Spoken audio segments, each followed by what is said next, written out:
Bienvenidos a una nueva transmisión. Somos Iglesia Bíblica Manantial de Fe y su ministerio CVE, Camino, Vida y Esperanza. Y vamos a estudiar acerca de los mandamientos de Cristo para el crecimiento de la iglesia.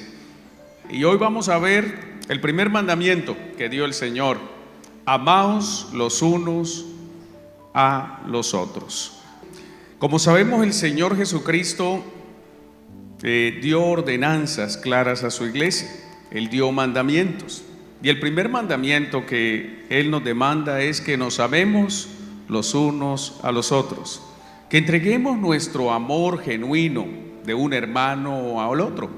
Porque en esto todos van a conocer que somos hijos de Dios si nos amamos los unos a los otros. Pero es cierto que muchas veces nosotros, a pesar de que sentimos amor por el hermano, lo notamos un poquito cabizbajo. A veces usted mira a su hermano y lo ve un poco deprimido. Y de allí que el Señor da este mandamiento en 1 Tesalonicenses 5:11: animaos unos a otros. Es muy importante que la iglesia se anime, se aliente, que la iglesia se ayude y se fortalezca. Porque la iglesia, amados hermanos, fue de las principales ocupaciones del Señor durante su ministerio terrenal.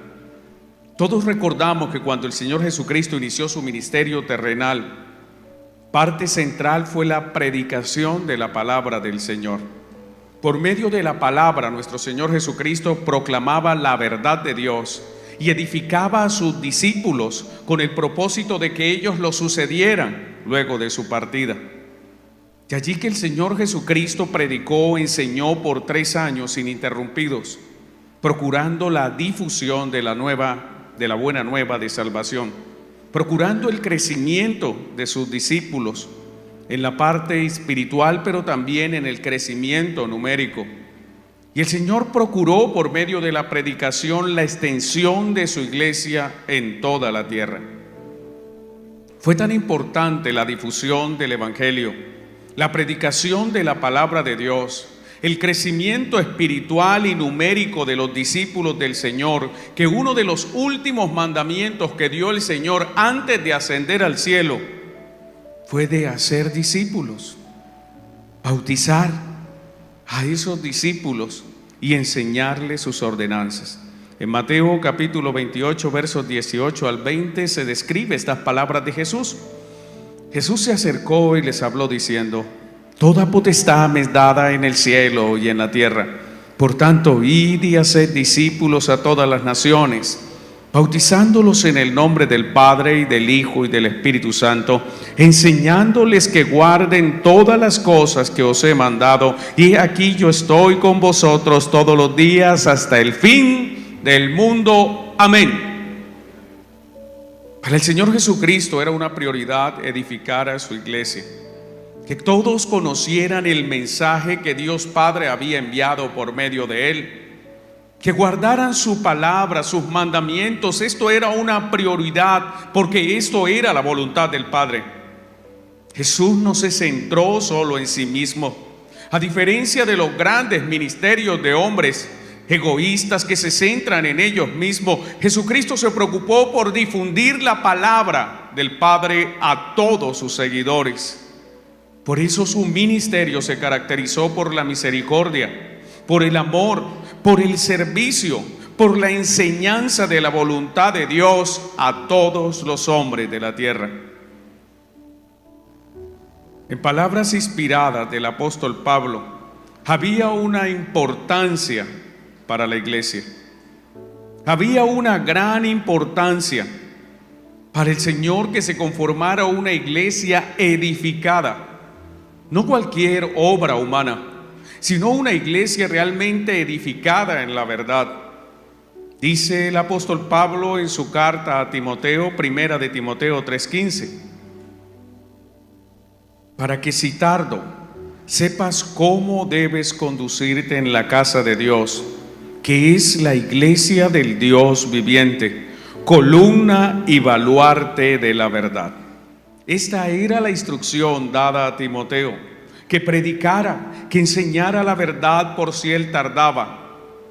que se supiera conducir en la casa de Dios, esto es, en la iglesia, porque la iglesia es del Dios viviente.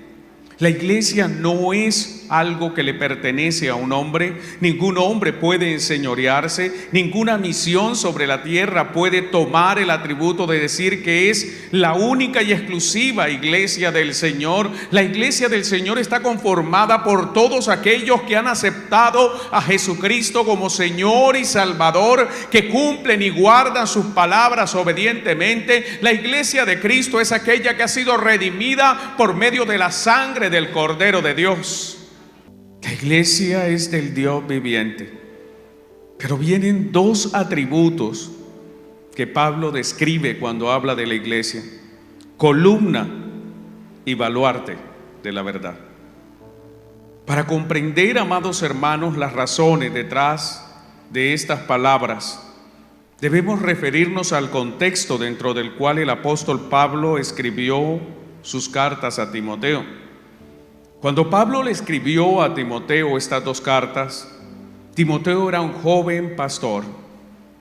Timoteo se encontraba al frente de una de las iglesias más conflictivas y más grandes del primer siglo, como era la iglesia en Éfeso. De allí que el apóstol Pablo hace una alusión y da una ilustración acerca del templo. Él habla de columnas, él habla de baluarte. Un baluarte es un cimiento. Así que esta ilustración para Timoteo no debió haber sido algo difícil de entender.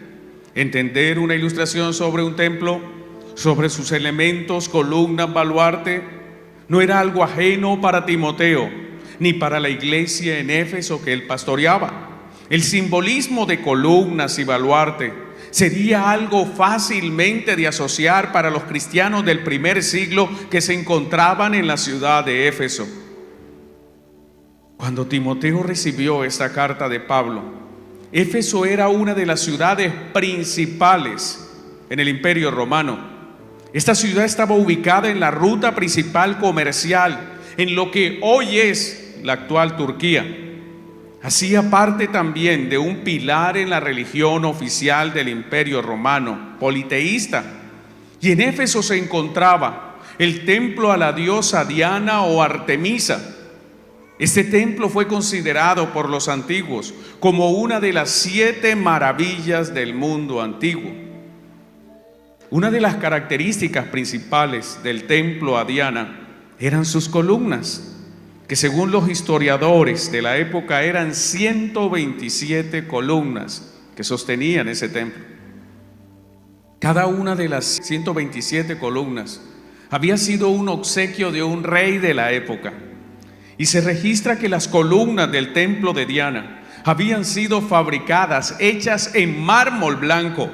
Era finamente decorada cada una de esas columnas y recubiertas con adornos de oro. Así que puede usted ir pensando cuánto cuesta una columna de mármol blanco totalmente recubierta de oro. De allí a que ese templo se consideraba como una de las 7 maravillas del mundo antiguo.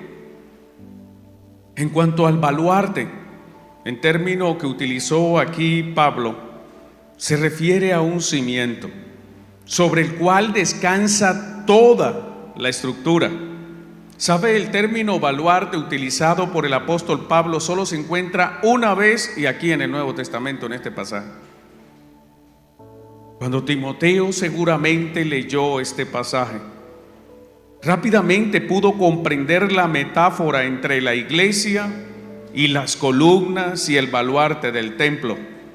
Este era un simbolismo que representaba a la iglesia como una columna, esto es, como un soporte, pero también como un cimiento sobre lo cual descansa la verdad de Dios. Amados hermanos, la iglesia es columna porque ella sostiene con su testimonio vivo la verdad de Dios. Cada vez que alguien lo vea a usted, con solo verlo en pie, firme, parado, firme, usted es una columna y usted es un testimonio vivo de que la verdad de Dios existe. Pero también la iglesia como un todo, Las columnas son individuales, pero el baluarte es único, es monolítico, es uno solo el fundamento, el cimiento. Cuando nos ven juntos, iglesia, nosotros soportamos toda la obra que Dios ha hecho en la tierra. Cuando nos ven unidos, cuando nos ven unánimes, cuando nos ven en un mismo sentir, la gente puede decir: allí hay una verdad y es la verdad de Dios. Por eso usted y yo somos columna. Nadie puede menospreciar a un hermano en la iglesia del Señor. No importa si es joven, no importa si ya es muy anciano y se nos duerme en el servicio. No importa si es un jovencito que hasta ahora está empezando en los caminos a servir. Cada uno de nosotros representa columnas vivas. Somos columnas en el templo de la verdad de Dios. Pero cuando nos unimos como esta tarde, somos un baluarte que soporta la obra de Dios en la tierra. Por esto el Señor, cuando se dirigió a su iglesia, dijo que la iglesia era luz que alumbraba a un mundo que habitaba en tinieblas. Mateo capítulo 5, verso 14. Vosotros sois la luz del mundo. Una ciudad sentada sobre un monte no se puede esconder. La verdad de Dios hace que la iglesia sea la sal que sana, la sal que preserva y la sal que evita la corrupción total en un mundo carcomido por la corrupción del pecado. En Mateo 5:13 dice el Señor: vosotros sois la sal de la tierra. Así que la iglesia es una columna, es un baluarte, es luz y es sal. Amados hermanos, ¿sabe cuando Timoteo recibió esta carta? Aún estaba en pie el fabuloso templo a Diana. Y cuando él miró ese templo con esas columnas hermosas, adornadas de oro, pudo comprender que cada uno de nosotros es una columna de mármol. Esto es piedra firme, sustentada firmemente y finamente decorada por la obra de santificación de Dios que ha hecho en nuestros corazones. Cuando él vio los cimientos del gran templo de Diana, él pudo comprender que esos cimientos de ese templo eran testimonio al error, testimonio al engaño y testimonio a la falsa religión. Pero cuando completó este verso, yo estoy seguro que cuando él completó la lectura de este verso, pudo comprender que la iglesia del Señor Jesucristo era el baluarte de la verdad de Dios. Y esto es precisamente, amado hermano y hermana, su misión en el mundo: ser testimonio vivo de la verdad de Dios. Es nuestra razón de existir aquí y ahora, reflejar, enseñar, transmitir, que todos vean la verdad de Dios en nosotros y que nos vean como columnas firmes, erguidas, capaces de soportar esa verdad sin importar lo que venga en contra nuestra. Pero seguramente usted se preguntará a esta altura: ¿qué es la verdad de Dios? En su palabra revelada, la verdad de Dios es este libro. Es la revelación divina. Esta es toda la verdad de Dios, que incluye el Evangelio, que incluye los mandamientos, ordenanzas, que incluye cada una de las historias que nos dejan tanta edificación. La verdad de Dios contiene la fe cristiana y todo está registrado perfectamente, inspiradamente en la Biblia. De allí que es su solemne responsabilidad. Y en este nuevo año que comienza, es su responsabilidad, amado hermano, como parte de la iglesia, como columna de la iglesia y como baluartes unidos en la fe, el sostener la verdad en forma sólida, firme, inerrante e inquebrantable de la palabra de Dios. No podemos inventar la verdad. No podemos cambiar la verdad, no podemos negociar la verdad, no podemos alterar la verdad, porque la verdad ha sido un tesoro sagrado que nos fue confiado a cada uno de nosotros como columnas de la verdad. Cada uno de nosotros tenemos la responsabilidad de sacar del buen tesoro de la palabra de Dios y darlo a conocer a todos los hombres que necesitan el perdón de Dios y la salvación de Dios. Como baluartes de la verdad, unidos como iglesia, tenemos la responsabilidad de ser los mayordomos de la Biblia. Sí, ya no estamos en el oscurantismo, ya no estamos en la Edad Media, donde la Biblia estuvo secuestrada por un grupo de hombres por cerca de 1000 años. Ahora usted conoce la verdad. Usted con solo abrir las páginas y leerla en voz alta está escuchando la voz y la voluntad de Dios para su vida y para el resto de los habitantes de esta tierra. Y es su responsabilidad ser un mayordomo fiel.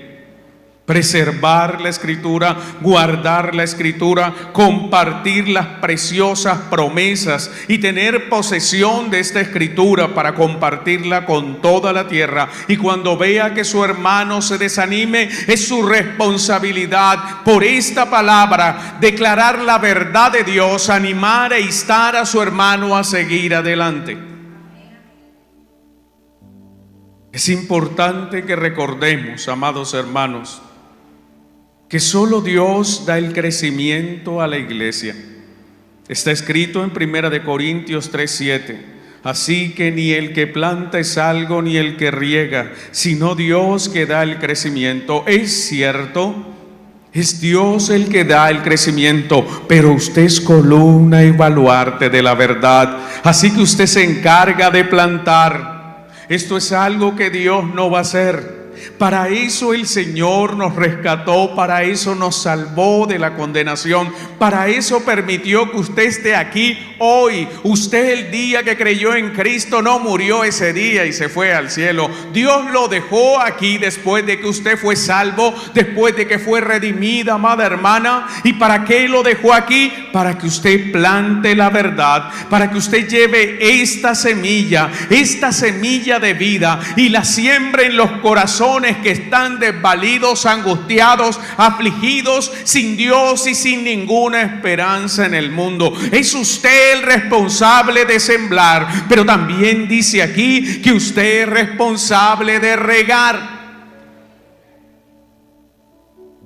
Cuando usted siembra una planta, han sembrado una semilla, ¿cierto? Usted la plantó, abrió la tierrita, plantó la semilla, cubrió la semilla. Si es un agricultor hábil, le adicionó algo de fertilizante, algún abono, y creció la semilla, brotó y salió una pequeña plántula. Pero ¿qué pasa si usted no la riega? ¿Cómo? Se muere. Así que es importante plantar. Qué bueno que usted predique el evangelio. Qué bueno que usted le abre a alguna persona en su trabajo, en su familia del evangelio. Vea, lo felicito, es lo que debe hacer. Pero si usted constantemente no le está hablando a esa persona que un día le habló, esa semilla se perdió. Si nosotros plantamos y si regamos, esto es, no descuidamos a esa persona, no se canse. Si la persona lo atiende con buena disposición, si la persona lo atiende y abre su corazón, no se canse, siga regando. Y Dios en su tiempo dará el crecimiento. Verá usted esa persona ganada para el Señor, la verá a su lado, verá una persona agradecida de que usted hizo ese trabajo. No es fácil esforzarse, no es fácil ir donde una persona y hablarle del evangelio, eso no es sencillo, pero su parte en el plan de Dios es plantar la buena semilla. Su parte en el plan de Dios luego de plantar, esto es de predicar la palabra de verdad, es regar la verdad con más verdad. Usted debe ser buen mayordomo, hermana y hermano, porque Dios va a pedir cuenta de lo que le ha entregado. En 2 de Timoteo, capítulo 4, verso 2, se insta a la iglesia. Esas palabras, si bien iban dirigidas a Timoteo por aplicación, son para todos los creyentes. Que prediques. No solamente el pastor predica. Desde luego que desde el altar, en el templo, en el culto al Señor, el pastor predica y enseña. Pero cada vez que usted se acerca a hablarle a alguien, cada vez que usted abre sus labios y el Señor llena sus labios con la sabiduría de la palabra, usted está predicando. Que prediques, ¿qué? ¿Los chismes? ¿Cómo está la economía? ¿Cómo está el clima? La palabra. Cada vez que la boca del cristiano se abre, tiene que ir dirigida hacia la palabra. Y usted se preguntará, ¿cómo puedo ser buen mayordomo? Primero, crea en la Biblia. Todo parte de allí. Usted debe creer que la Biblia es la única fuente de verdad revelada por Dios para los hombres. Allí empieza la mayordomía, cuando usted acepta que lo que le han confiado es verdad. Hechos capítulo 24, verso 14. Por esto te confieso que según el camino que ellos llaman herejía, así sirvo al Dios de mis padres, creyendo todas las cosas que en la ley y en los profetas están escritas. Palabras de Pablo: yo creo que todo lo que está aquí es verdad. ¿Cree usted que todo lo que está en la Biblia es verdad? ¿Tiene dudas? Hay cristianos que dudan. No, sí, la Biblia sí, pero hay algunos errorcitos, unas cosas que... No, lo que está en la palabra, eso es la verdad.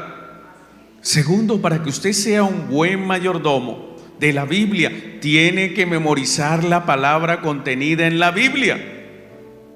Porque si usted memoriza esta palabra, si memoriza cada una de las ordenanzas de Dios, usted no va a pecar. Porque cuando llegue el momento, usted se va a acordar, el Espíritu Santo va a traer a su mente la palabra y le va a recordar que eso que usted está a punto de hacer no lo debe hacer y usted no va a pecar. En Salmos 119, verso 11, dijo el salmista: en mi corazón he guardado tus dichos para no pecar contra ti. ¿Sabe por qué muchas personas le fallan al Señor? Porque no tienen la Biblia aquí ni aquí. Viven como un animalito silvestre, sin ley, sin Dios, haciendo lo que les parece está bien. Y por eso caen una y otra y otra y otra y otra. No son cristianos, sino los que van de caída en caída. Además, solo si usted memoriza la Biblia que le fue entregada como la verdad, usted podrá dar una defensa digna cuando se le demande. Primera de Pedro, capítulo 3, verso 15. Sino santificad a Dios el Señor en vuestros corazones y estad siempre preparados para presentar defensa con mansedumbre y reverencia ante todo el que os demande razón de la esperanza que hay en vosotros. Pero ¿cómo usted va a dar una defensa si usted no tiene los textos aquí? Se encuentra con un unicitario y termina más de uno confundido. Ay, sí, ellos como que tienen razón. Yo como que estoy en mal camino. Yo como que me bauticé mal, porque ellos dicen que debe ser en el nombre de Jesús solamente. Y a mí me bautizaron en el nombre del Padre y del Hijo y del Espíritu Santo. Y se le olvidó Mateo 28, se le olvidaron las palabras del Señor porque no las tenía aquí. Y terminó aceptando esa herejía como una verdad. Ay, es que el Señor solo mira el corazón. Lo demás no, solo el corazón. Y llega el cristiano: ay, sí, el Señor solo mira el corazón, porque la palabra dice: dame, hijo mío, tu corazón, nada más. ¿Y dónde queda la santidad?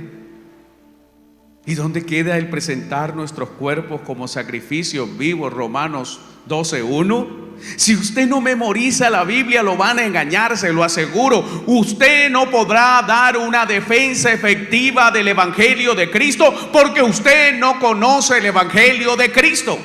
Y por tanto, si usted no memoriza el Evangelio de Cristo, usted no es ningún mayordomo de la verdad, porque no la conoce.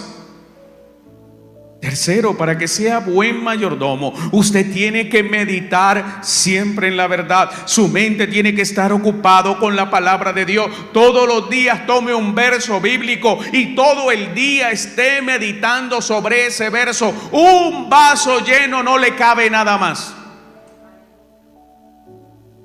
Si usted tiene la mente vacía, es el taller perfecto para que el enemigo maquine en contra suya. Josué, y fueron palabras del Señor, 1:8: nunca se apartará de tu boca este libro de la ley, sino que de día y de noche meditarás en él, para que guardes y hagas conforme a todo lo que en él está escrito, porque entonces harás prosperar tu camino y todo te saldrá bien. De día y de noche el verdadero mayordomo de la verdad de Dios, que es la Biblia, tiene que estar meditando en la palabra. No es que yo pienso un ratico en eso. ¿Cómo es que es el verso? ¿Cuál era el verso de hace una semana? No, hermana, así no es. De día y de noche. De día y de noche. Vean, uno, por amor a Cristo, un versículo, uno en el día. Lo toma en la mañana, en la madrugada, cuando usted hace su lectura, su primera lectura del día. Y empieza a pensar en ese verso todo el día. Tercero, usted es un buen mayordomo cuando estudia la verdad revelada. Vamos a Juan 5:39. ¿Qué dijo el Señor? Escudriñar. Escudriñar significa examinar con detenimiento. Es como cuando usted ve a una persona con un microscopio y usted ve a esos biólogos mirando esas células en detalle, a ver qué tienen, y él allí mirando, y eso es escudriñar. Es ir a la sustancia de cada uno de los textos, de cada verso. Escudriñad las Escrituras, porque a vosotros os parece que en ellas tenéis la vida eterna, y ellas son las que dan testimonio de mí. Finalmente, para que usted sea un buen mayordomo, viva la Biblia, viva la palabra, de testimonio público de la verdad. Tito 2:10: no defraudando, sino mostrándose fieles en todo, para que en todo adornen la doctrina de Dios nuestro Salvador. O sea, usted cada vez que pone la palabra por obra, adorna la doctrina. Cada vez que usted obra como un verdadero cristiano, van a decir: ahí hay un verdadero hijo de Dios. Es adornada, es exaltada, es engrandecida la verdad por medio de su testimonio. Lucas 11:28: y él le dijo antes: bienaventurados los que oyen la palabra de Dios y la guardan. Somos columnas, somos baluartes de la verdad, amados hermanos. Y por esto debemos proclamar la verdad, porque solo la iglesia tiene la verdad. Solo usted, hermana y hermano, recibió este mandato. Solo usted tiene la suprema visión de defender el legado valioso de la palabra de Dios. Es un privilegio que Dios nos ha concedido, porque somos la iglesia del Dios viviente. Somos la única institución bendecida en el mundo. Solo a nosotros se nos dijo que hemos sido edificados en el Señor Jesucristo. Hechos 4:11: este Jesús es la piedra probada por vosotros los edificadores, la cual ha venido a ser cabeza del ángulo. Solo nosotros hemos venido directamente de Cristo el Señor. Solo la iglesia es la única que tiene bendición eterna de todas las instituciones humanas. No importa qué empresa, el tamaño, la importancia, el nivel que tenga, solo la institución de la iglesia ha sido bendecida por Dios. Efesios capítulo 1 verso 3: Bendito sea el Dios y Padre de nuestro Señor Jesucristo, que nos bendijo con toda bendición espiritual en los lugares celestiales en Cristo. Somos benditos, iglesia. La iglesia es la única institución humana que nunca será derrotada. Mateo 16, 18. Sobre esta roca edificaré mi iglesia y las puertas del Hades no prevalecerán contra ellas. Tenemos la bendición de Dios, tenemos la verdad de Dios, tenemos a Dios habitando en nuestros corazones en la persona del Espíritu Santo. Conocemos la verdad, creemos a la verdad, vivimos la verdad, y eso nos hace a cada uno de nosotros columnas preciosas y baluartes. Pero a pesar de todas estas bendiciones, a pesar de que somos propiedad de Dios y que nos espera un futuro glorioso a su lado en la eternidad, a pesar de que usted hoy es una columna y un baluarte de la verdad, como escribió el apóstol Pablo a Timoteo, no significa que usted y yo no vayamos a atravesar dificultades. Como iglesia, cuando usted se decida a cumplir la misión en la tierra, enfrentará grandes retos en el ámbito de comunidad religiosa, pero también en el ámbito personal. Cuando usted se decida a obrar conforme a la palabra de Dios, conforme a la verdad que le ha sido revelada, usted será objeto de ataques. Y estas situaciones podrán desmotivarlo y podrán desalentarlo en su fe. A pesar de ser salvos, aún estamos en la tierra y no podremos evitar la confrontación con tres adversarios, dos externos y uno interno. Y estos adversarios van a intentar desanimarlo siempre. El primer adversario con el cual usted se encuentra es el mundo. Ese mundo amador del pecado, este mundo enemigo de Dios, este mundo que aborrece la verdad, también lo va a aborrecer a usted. Mateo 10:22, y seréis aborrecidos de todos por causa de mi nombre. Juan 15:18, si el mundo os aborrece, sabed que a mí me han aborrecido antes que a vosotros.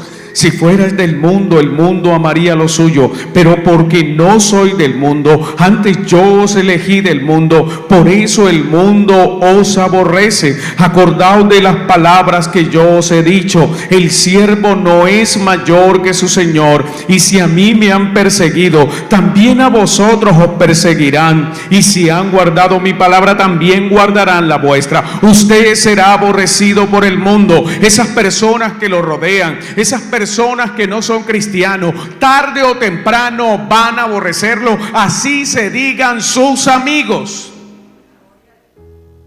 No confíe en un inconverso. Recuerde que usted es diferente a él en todos los aspectos. Usted es diferente en su naturaleza. Usted es hijo de Dios, él no es hijo de Dios. Usted es salvo, él está condenado. Usted cree en la verdad, él sigue la mentira. Usted ya no es de este mundo, él vive para este mundo. Son diferentes y no puede haber yugo igual entre aquellos que no son iguales. Lo aborrecen.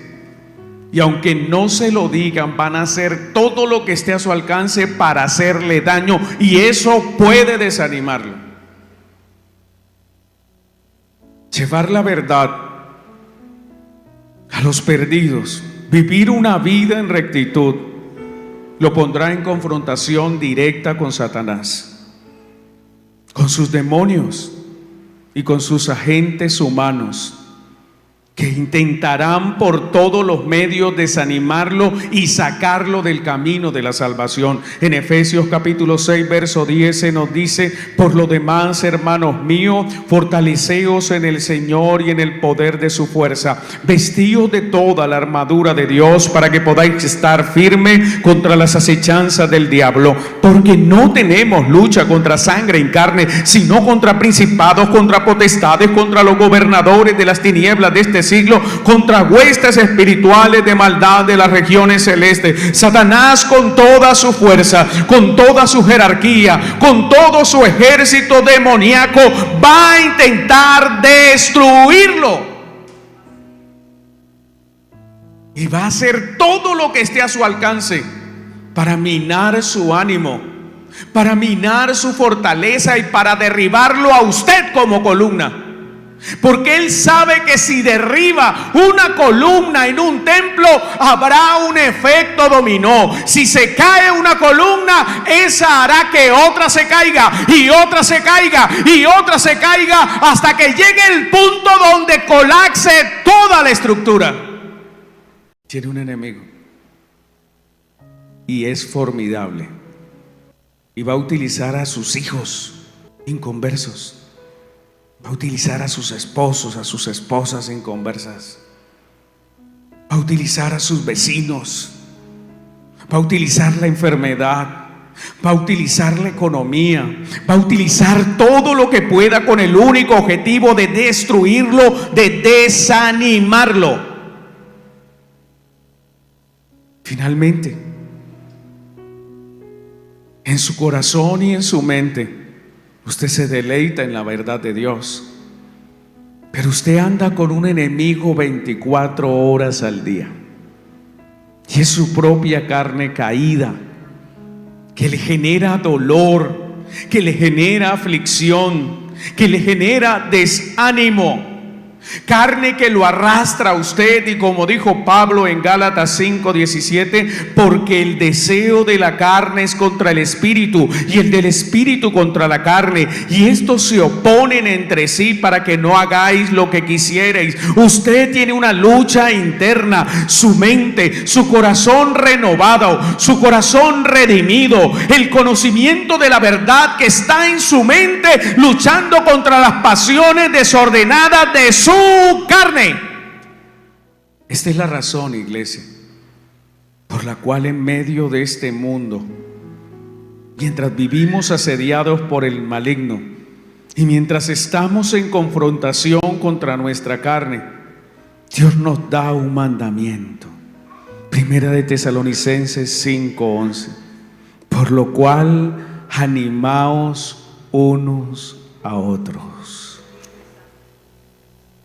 Animar lleva la idea de apoyar. Animar es acercarse al otro para ayudarlo. Sí, ayudar a un hermano en Cristo cuando está en momentos de dificultad. Animar es cuando usted se acerca y es amable y compasivo, aun cuando un hermano ha caído, aun cuando un hermano nos ha ofendido. Animar al hermano es poner nuestro hombro, extender nuestras manos hacia él para hacerle saber que estamos a su lado cuando él más nos necesita. Pero a veces vemos al hermano desanimado. Vemos que el hermano no viene al templo. Vemos al hermano en la calle cabizbajo, y no somos capaces siquiera de enviarle un mensaje de WhatsApp. ¿Que cuánto cuesta eso? Nada. Y que no tarda usted más de un minuto en darle una palabra de ánimo a ese hermano, a esa hermana que está desanimada. Y usted tiene que hacer una reflexión por la palabra del Señor. Póngase en esta situación. ¿Usted ha visto a un hermano desanimado? ¿Ha visto usted a una hermana desanimada? Déjeme decirle cuántas llamadas le ha hecho a ese hermano, cuántos mensajes, cuántas visitas a su casa le ha hecho a ese hermano desanimado. Y déjeme decirle que aquí hay más de uno que ni siquiera una sola vez lo hacen por año.